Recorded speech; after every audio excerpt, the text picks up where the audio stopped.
The blueprint study proposes a packages of policies for public sector reform, namely public sector reorientation towards meritocracy, building a pool of public administration leaders, creating and protecting pockets of efficiencies within the public sector, and strengthening coordination mechanisms among state agencies. The blueprint study was followed up with a series of lectures and discussions about the means to put these policies into action. These discussions led the society to draft a proposed governmental program with the practical steps to put these policies into action. This evening we will continue with you what we have started together. We will first have Dr. Haidenhof's presentation for about 30 minutes, and then we will have questions and answer session for another 30 minutes. But before I leave you with Dr. Haidenhof, please allow me to introduce him to you. Dr. Haidenhof is the sector manager for the public sector and governance in the MENA region at the World Bank. He has comprehensive expertise with public sector governance, organizational development, and managing change, with special focus on the procedural and institutional underpinnings of public sector reform. He served the World Bank's governance and institutional development programs in Madagascar, Mozambique, South Africa, Mauritius, Namibia, and other countries in sub-Saharan Africa. Prior to joining the World Bank, Dr. غوينتر worked for the German federal government, where he held a number of senior positions, mainly in the area of change management and institutional development. He holds degrees in international law, public administration, and economics, and he has a PhD in international law from University of Cologne in Germany. Doctor?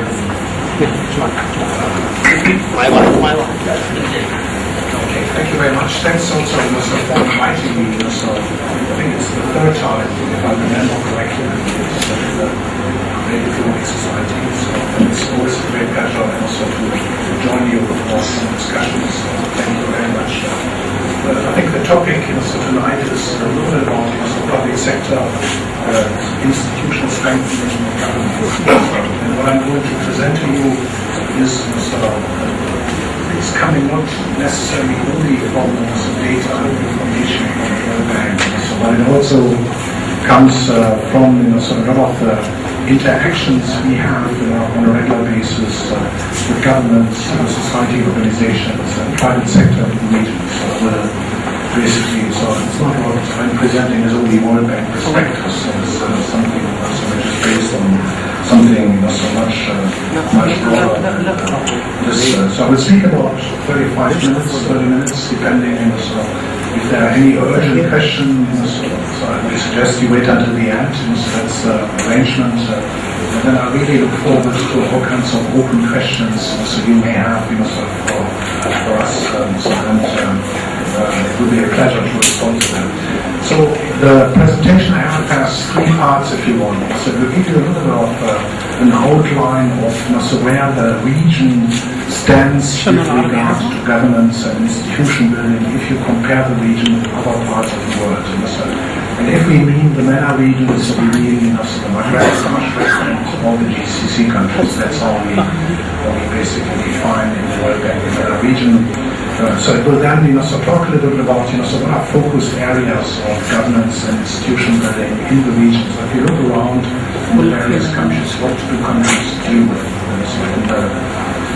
in this area? And then finally, this is very short, it gives you some of the highlights, which I think highlights are. So that's where my judgment comes in, about these issues.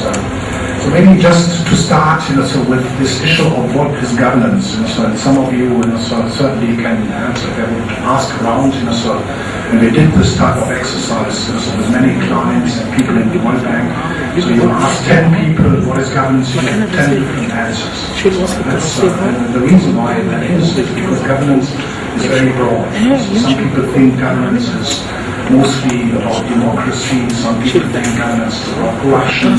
Some people think governance is about institutional development and so forth. And some people actually give you a very complicated definition. So we have chosen not to work with definitions. We have chosen to work in a sort of kind of a matrix that you see here on the screen. This matrix gives you some idea how a system of good governance looks like. And the system of good governance, in our perspective, has a number of players. So it has within there, so with political parties, with policy makers. It has on the left-hand side checks and balance institutions like the judiciary, anti-corruption agencies, and so forth. It has in the middle, public administration, the public sector. It has on the right-hand side civil society. So it has on the right-hand side also the private sector, which some people consider part of the civil society. And then on the lower side you have all the local participation elements. So this kind of picture is somewhat universally true. So if you look at this picture and look around the world, you can find this type of institutions in China, in Germany, in India, in Kuwait, everywhere. So you have these type of institutions. And this basically constitutes typically a system of governance. So I think in a system of good governance, these institutions are somewhat balanced. So there's some kind of checks and balances between, say, the administration and the citizens. So there's a kind of balance between policy level and the institutions like the judiciary. So there's a system on how these different institutions work together, which we call the system of good governance. And in this system, what is happening in this system are what we call governance breakdowns. So things don't function well. So this could be things like corruption, political corruption, whatever other parts of corruption. But also issues like low capacity in the public sector, institutions that don't work, so issues of civil society not really playing an active role in decision making and in the way public sector functions. And generally low quality of government and public services. So that's what we call governance breakdowns, and that's what we are talking about tonight, all these breakdowns in governance. And again, this thing is universally true. It's true in China, in Germany, so I'm German, so they're not using Germany as an example, everywhere. So you have these governance breakdowns everywhere. And so these breakdowns constitute entry point for government, civil society, private sector to think about changes. So that's simply as a starting point to explain what we mean by governance. So no definition, but a system of checks and balances among different players, so within a state which ideally work together collectively, so for the public. So if you then look a little bit, so if you take that definition and if you look at how the region compares with other parts of the world, so you would see that on most measurable governance indicators which exist around the world, so the region is much worse than other parts of the world. It's now here compared with Latin America and South Asia, and you can see that some issues like political freedom, elections, the role of NGOs, and so forth. So if you look at measurable governance indicators, the region doesn't do too well. So it's comparatively weak on most of these measurable governance indicators. And that's true before the Arab Spring, and that's also true still after the Arab Spring. So because, and that's something we get to this in a second, and that is somewhat a phenomenon because so many people always felt that so if you have weak governance, then also your economy and the outcome of this must be weak. So in this region basically had strong performance, economic performance before the Arab Spring, and yet very weak governance indicators overall. So that's quite an interesting phenomenon for the academics. You see that so the governance issues after the Arab Spring haven't really changed. So this is just one example. It's the Transparency International Anti-Corruption Perception Index, which tells you that the region still doesn't do too well on the corruption issues overall if you compare with the rest of the world. And that simply amplifies that despite a lot of efforts since the Arab Spring to address governance challenges, this takes time. It's not something you can address in 2 years, 3 years. That's not possible. So all of this basically often implies major changes, also major behavioral changes, and they take time. So that's just as a background. So for this, then talking about it, so what has happened since the Arab Spring? In the Arab Spring, so you had almost universally some call for what we call transformational changes. So in quite a number of countries you have debates about issues like the concentration of political and economic powers, about issues about lack of transparency and accountability of state actors, about issues of dignity, social justice and inequality, and a general lack of a level playing field, which means that people are not treated equally before the law. So the law is applied differently to different groups within society. So a very evident example of this was in Tunisia, so where under the Ben Ali regime, so the elite was treated differently than the normal citizens and the normal private sector. So there was a disconnect and so on. So the initial phase after the Arab Spring, in quite some countries focused on basically promoting visible changes to issues like the ones here on that list, which could signal to the citizen at large some break with the past. That was the main thrust of policy reforms you could see after the Arab Spring. And if you look at the results here, so we have, if you look at three big buckets: transparency, accountability, participation. You could see that in the first bucket, improving transparency, there was quite a lot of work done in the region on new legislation which deals with access to information, because it was considered as a means to signal to the citizen a break with the level of secrecy in some of the countries in the region. And you had quite far-reaching reforms in Tunisia and Morocco, very advanced legislation also in Yemen on the issues of implementation. And you had similar reforms actually in some other countries, including Kuwait, so there was some debates about this. And there was some push also to deal with budget transparency issues. People have complained about the fact that government budgets are virtually non-transparent, that you don't know how public money is spent. So some countries made a lot of efforts to show where public money goes. And you look at currently the budgets of countries like Morocco and Tunisia, so they tell you exactly where the money is spent. This is pretty well done. On the second bucket, government accountability, so you could see a lot of work on areas of public financial management, which is basically how the government deals with the money so they manage. And there you have quite a lot of reforms in countries like Tunisia, Morocco, so in West Bank and Gaza, so in others. So that's basically one of the pushes. And you had reforms which focused on trying to strengthen subnational governments. So it's basically also an issue in the region. I will get to this a little bit later. That the government started to think how to move away power from the center to subnational governments. So an issue which came up in particular in Tunisia, Morocco, and Yemen. And then finally, that's probably the most remarkable change. So on the participation side, government really started to open up. So they made various attempts to bring in civil society and the private sector. So in reforms, so to start thinking about reforms of the state at a large scale.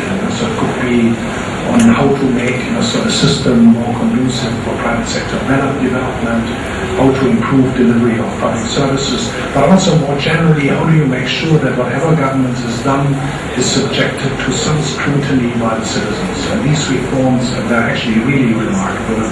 So you can see, for example, now reflected in some of the new constitutions in the region, the Morocco constitution, the Tunisia constitution have provisions which are really advanced in citizen participation. And so, of course, the issue is always translating this into some practice, but that was actually quite good. There was also a lot of push to liberalize the work of NGOs, so by putting in place new legislation, so to reduce the government oversight over NGOs and make that more liberal, so in line with what you had in some other countries around the world.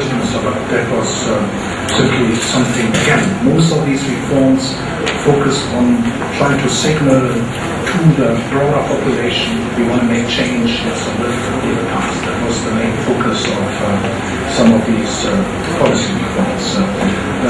The next step kind of reforms is after this initial push to do these type of visible policy reforms.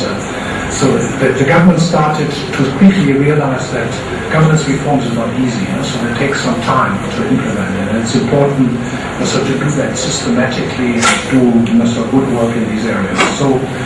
So you saw around the region basically reforms in a number of areas which we cluster in 4 different topics here. So one is the issue of how do you deal with public sector and institutional reforms.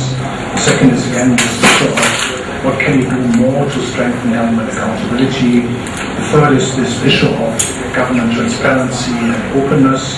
And the fourth is this issue about how do you make sure that laws and regulations are applied equally for all populations. There's a rule of law issue. Now we'll go through this in more detail at every stage. So what's the issue on public sector and institutional reforms in the region? This is a little bit outdated data, but still very valid. So the bottom line is the MENA region has by far the largest public sectors on earth. There's no region in this world which has larger public sectors than the region. And this, you can see this from the first data there. And we know from experience, and this is outdated data, that in some countries, Egypt is an example, and Tunisia, that public sector employment since the Arab Spring has increased in addition to what you see here. So for example, in Egypt, we estimate that since the Arab Spring, the public sector employment has again increased by another 30%. So you see large public sectors, even larger now, and yet so the quality of the public services provided by this public sector, even compared to other parts of the world, is very low. Its comparative standards, it's very low. And it's even lower than in Africa, average African countries, which is, I think, quite a remarkable city to the region. So you see there that quite high public sector numbers and low quality also of the public sector.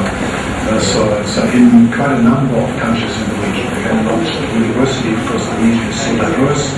So, but it's basically a message there. So what are our governments currently trying to do to address this problem? So what is basically the idea behind addressing those problems? You see that there are quite a number of topics debated in the region. One is this issue of what should government be doing vis-a-vis what should the private sector be doing. This is a debate which basically took place in virtually all countries around the world. So my own country, again, I'm German, so this was debated in the 70s, so where the public sector was also very large. And then, the government started to downsize the public sector and hive off more and more activities to the private sector. So that's basically where we are right now. So this you see now happening in the region. So in particular, and also in a number of countries which really struggle with the financing of the public sector. So this is in particular Morocco, Tunisia, and Jordan, where the government is somewhat recognizing that the amount of money which is actually supplied for this over the long term. There are quite a number of countries in the region which struggle even with more basic things, like countries like Iraq, Yemen, and Libya. For them, this is more post-conflict institution building, so a lot of focus is on simply building a credible state in these countries. And then so you have a particular problem in this region, which is basically the issue of state-owned enterprises and independent agencies. And let me explain that a little bit. So usually if you think about the public sector, people think about the core civil service, so the people who are working in ministries. But we know that in this region, so the bulk of the employment is not in the core civil service. It's actually in state-owned enterprises and in independent agencies. State-owned enterprises are your energy utilities, so are your water utilities, are things, and independent agencies are universities, hospitals, and so on. So organizations which are more or less entirely dependent on state funding. So that's the difference. And there you have the bulk of employment in the region. So by large, higher than in the core civil service. So it's a ratio of 30 to 70%. 30% of the people in the core civil service and about 70% of the people in these independent agencies overall. So that's a major problem. So because if you look at state budgets around the region, so most state budgets simply transfer an amount to independent agencies. So there's a line in the budget which says 200 million for energy support to the energy utility. So it's not explained what is going to happen with this money, what you get in services in return, and so forth. So governments get increasingly nervous about, do we get value for money? So with these things, and governments are trying to put in place reforms which actually model what the OECD has done in the 70s and 80s. So they have basically come up with what they call corporate governance indicators for state-owned enterprises, so which is similar to what the private sector has done on the corporate governance front. And they have established a framework how you look at the governance of state-owned enterprises, so which have things like government officials shouldn't sit on the boards of state-owned enterprises. That's a no-no.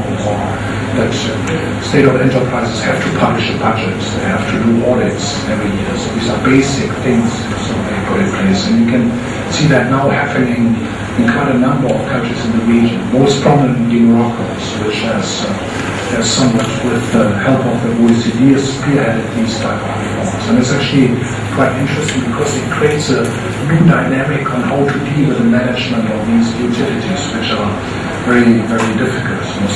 So that's one big area. So if you look at state and institution building, that's one big area. The second area, so we were talking about was this issue of government accountability. And you can see again, if you compare this region with the rest of the world, so that if you measure this, and we measure this by a certain mean, so you have government accountability weaker in this region than in other parts of the world. Basically, there are no checks and balances, public finance, regulations are weak, oversight is weak, budget oversight, transparency is weak, and so forth. And you can also see that overall, so the quality of the public sector remains an issue. And the different indicators how we measure this. One indicator to measure this is, for example, how much money is actually spent at the local government level. Because the idea is that if money is spent closer to the people, it's usually spent more effectively. And you see that in this region, that's the graph on the bottom left. So the region has the lowest percentage of money spent actually at the local levels if compared to South Asia, East Asia, Latin America, and other parts. So what are governments trying to do with this? So there are a couple of quite interesting reforms going on right now. So in the region, one is this issue of, and I mentioned this before, how do you deal with the excessive centralization of the state? So that's certainly not so much of an issue in Kuwait, but it's an issue in Egypt, for example. It's an issue in Morocco, so which is a large country, so where a lot of these things are centralized. So the issues of going to administrative and fiscal decentralization and make that a topic of the policy debate is very prominent in these countries. There's this issue of how do you deal with public services. I said before that quality of public services in particular in health and education, but also in water, energy, is comparatively low if you use comparative standards around the world. So how do you improve this type of work? So there's a lot of push in the region to deal with issues like introduction of service limits, so that people know what they get and what they can expect from public services, how much time it takes to provide public service, what the quality standards are of public services. So there are those type of issues. Countries which are actually leading this are countries like Lebanon, Jordan, Morocco. So you see interesting reforms in this area. There are then more technical reforms, like reforms of public expenditure management, in particular reforms of public procurement. So a lot of the issues of how government money is spent centers around the flawed system of public procurement. And public procurement is important because government is one of the main procurer of infrastructure, services, and so forth. So if your system of public procurement is not good, so you get bad results. And a lot of countries are dealing with these type of issues. And just an example, so many countries in the region, and I think it's also true here in Kuwait, are struggling with issues around public investment management. So your expenditure, the rate of execution of your capital budget is very low. So usually, by good international standards, it should be around 90%. So that's what we estimate. So we know that in countries in the region, Saudi Arabia has an execution rate, for example, of roughly 55%. Qatar has an execution rate of roughly 60%. So it's way below what is normal standards around the world. And this is a particularly pressing problem because governments want to scale up public investments. They want to do more on the public investment side. So there is an issue on how governments deal with planning, with financial management, with procurement, with monitoring. And that's something you can see in quite a number of countries where there's a push to do this type of reforms. The bank, for example, is supporting in the Gulf, countries like Qatar and Oman, to reform this public investment management system. But also others are involved in this. And then finally, on the government accountability, most of that is our mindset changes for the public servants. So they don't know how to deal with government accountability. They don't know how to do better service delivery. They don't know how to make things more transparent. So you have to, in order to address this, you have to change the way civil servants operate. And it's the same in every country. Again, in Germany, in my country, in the 70s, people in the civil service didn't look at citizens as a client. So they simply looked at them in terms of subjects. So in order to change that, it took a decade, 10 to 15 years, to change the mindset in the civil service about this.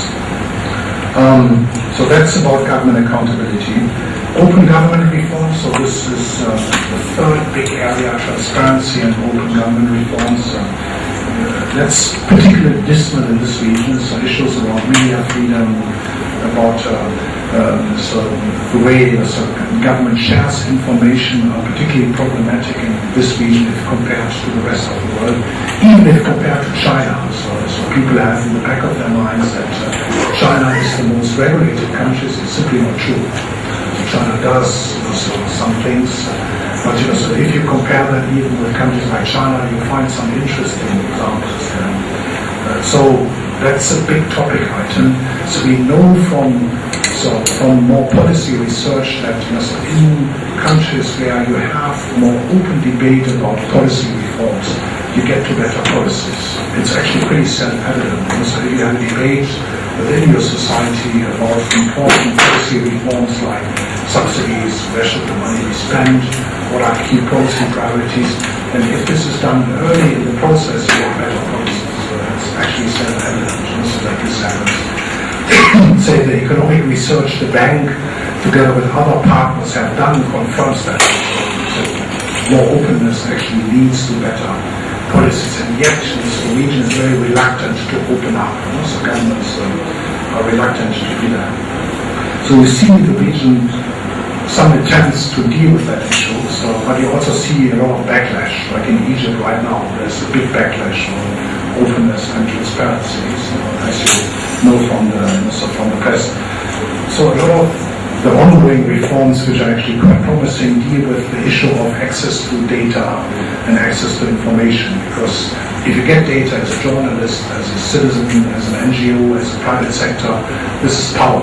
So you can do something with the data and you can influence policy debate. So the more data is shared. Interesting initiative which has spawned a lot of friends in the region, which is called the Open Government Partnership, which basically is an initiative which was invented by countries like India, Mexico, Brazil, and supported by some of the big countries in Europe and in the OECD. So this is almost like a mechanism to help countries migrate to a more open and transparent way of doing governance. And this is something like a peer review support structure. And you see right now in the region there are two members, Jordan and Tunisia, and we see there's a lot of interest also in other countries. So we are working on to join that mechanism, because it's not something which basically is then imposed by somebody externally. It's something as governments, so governments work together collectively to address this problem. So open government partnership is a strong part. And again, so if you talk about openness and transparency, you have to take your governments and public officials with you. So this issue of influencing mindset changes in the public sector becomes quite important. So there's some things there. So last area, rule of law. So I mentioned before that corruption is an issue in the region, as it is in many other regions. So that's not so different. But I think the particularly interesting part in this region is the disconnect between what is on the books of the law, so what is on the paper, and what's actually implemented. So there's a huge disconnect between the formal rules and regulations and the actual implementation, so which is what we call a rule of law gap. So that's basically, and one example is most countries have ratified the United Nations Convention Against Corruption, and that has a very detailed schedule of activities you need to do, and most countries in the region haven't implemented this. So these are basically one example for this disconnect. But this also goes into issues of equal access to the law. So I mentioned earlier Tunisia was a particularly problematic countries in this, where you have rules and regulations which were applied differently to different parts in society. So the Ben Ali and their immediate friends got better access to all kinds of things than the normal citizens. So that's certainly something which is concerning. So what are governments trying to do? So of course, so the fight against fraud and corruption is an issue. It's actually interestingly an issue which centers in many countries of the region more of governance issues, and so strengthening corporate governance both in government entities like the state-owned enterprises, I mentioned it before, but also in the private sector. So trying to come up with regulations which introduce corporate governance elements for banking and for other parts. So because the recognition is that basically if you want to deal with corruption, you cannot just deal with governments. You also have to deal with the one who basically pays for bribes and corruption. So that's something which is actually quite important, and governments are picking this up with relevant reforms. Level playing field, so this equal access, equal treatment before the law is particularly a prominent topic in Morocco and Tunisia, because that was really at the heart of the public protest in these countries. So there are a lot of reforms going on to showcase that people are actually treated equally before the law. That's something you see very much in these countries. So there are basically surveys which are published and done to measure if people really have equal access across the countries, which is quite interesting. And this issue of on the broader scale, closing the gap between what you have in your legislation and what you're actually implementing is also a topic in quite many countries. Particularly on broader regulatory issues, so say telecom regulations, banking regulations, but also on anti-corruption things. There's a lot of good legislation on the books, but it's not implemented. So therefore, if you want to be serious, you have to start implementing these things. And then finally, this issue of how do you deal with the judiciary in most countries has become a prominent debate. So in many countries, the judiciary is not seen as an impartial checks and balance institution. It's seen as part of the problem and not part of the solution. So therefore, you see now in some countries first pushes to reform the judiciary. We see that in particular also in countries like Morocco, but also here in that part of the world, in the UAE, they're doing a lot of reforms to overhaul the way the judiciary works. Lebanon and Jordan are other examples. So that gives you a little bit of a pretty broad flavor of what happens in the region. And that's actually quite remarkable. So if you just think that about 3 years back, so these governance reforms didn't exist. So therefore, so what has happened there, I find quite big. So I started to work in this region 4 years ago, so just before the Arab Spring. So when we started, there was virtually no country a credible governance program. There was nothing, by and large. There were some activities and so on, some selected islands of excellence, but nothing really which goes to the heart of the problem.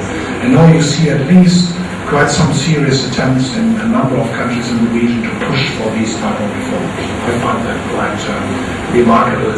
Yes, people are impatient, and yes, people complain it's not quick enough, but as I said in the beginning, these reforms simply take time. It's not something you can do overnight.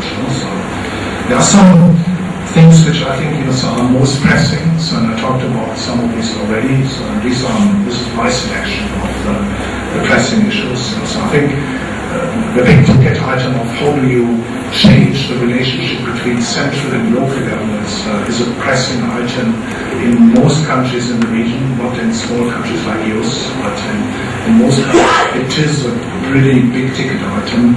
And this goes into issues, how do you do effective coordination between central and local governments, how do you distribute the rents you have between central and local governments, how do you set up credible institutions and so forth. And that's an ongoing debate in quite a number of countries. Tunisia, Morocco, Yemen, as you know, post-national dialogue comes with a new structure of the state. But also Egypt is looking into those type of things, so that's actually quite important. And actually even the UAE are still struggling with how they basically distribute power between the center and the Emirates. So that's something which is debated quite actively. Social sector service delivery, it's actually quite appalling that in this region, so the quality of health and education services is so poor. So it's basically not understandable, despite the fact that there's actually capacity in the public sector, as I said, large numbers in the public sector. There's also money. A lot of money goes into social service delivery, and yet the outcome is dismal. It's not very good. So I think that's a key priority for governments. And it's coming from Egypt, where we have had with the new government some initial discussions about helping them to address some of these really problematic issues of social service delivery. And that has dimensions in particular of quality of the services, but also about equal access to public services. So that's something which remains a big issue. And then the last point, public investment management, I think I mentioned this already. If you really want to scale up public investment, want to do more to create jobs, that's the main idea behind scaling up public investment. So in an environment which has weak performance, that's likely to fail. So we have seen this in India. So India was trying to do this in 85, 86. So they would try to scale up public investment, and they badly failed because there was virtually, despite the fact that they had a large public sector, there was no absorptive capacity, there was no proper system in place to deal with public investment.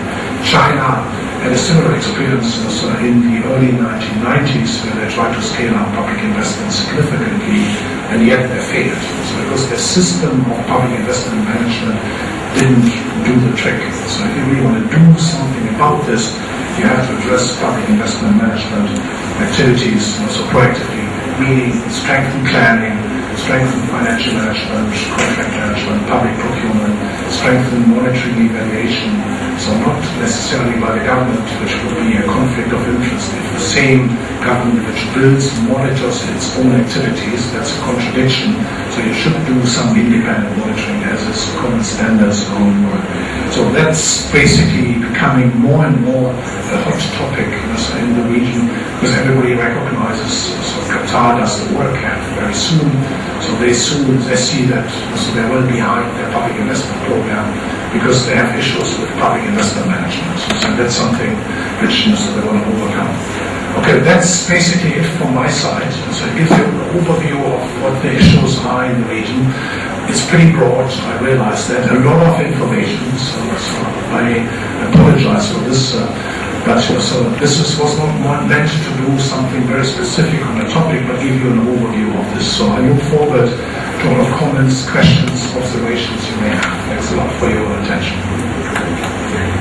Thank you, Dr. Haagenhoff, for the enlightening presentation. Definitely there are a lot to learn as more and more countries in the region and around the world realize that good governance is no more a luxury, especially when it comes to the sustainability of the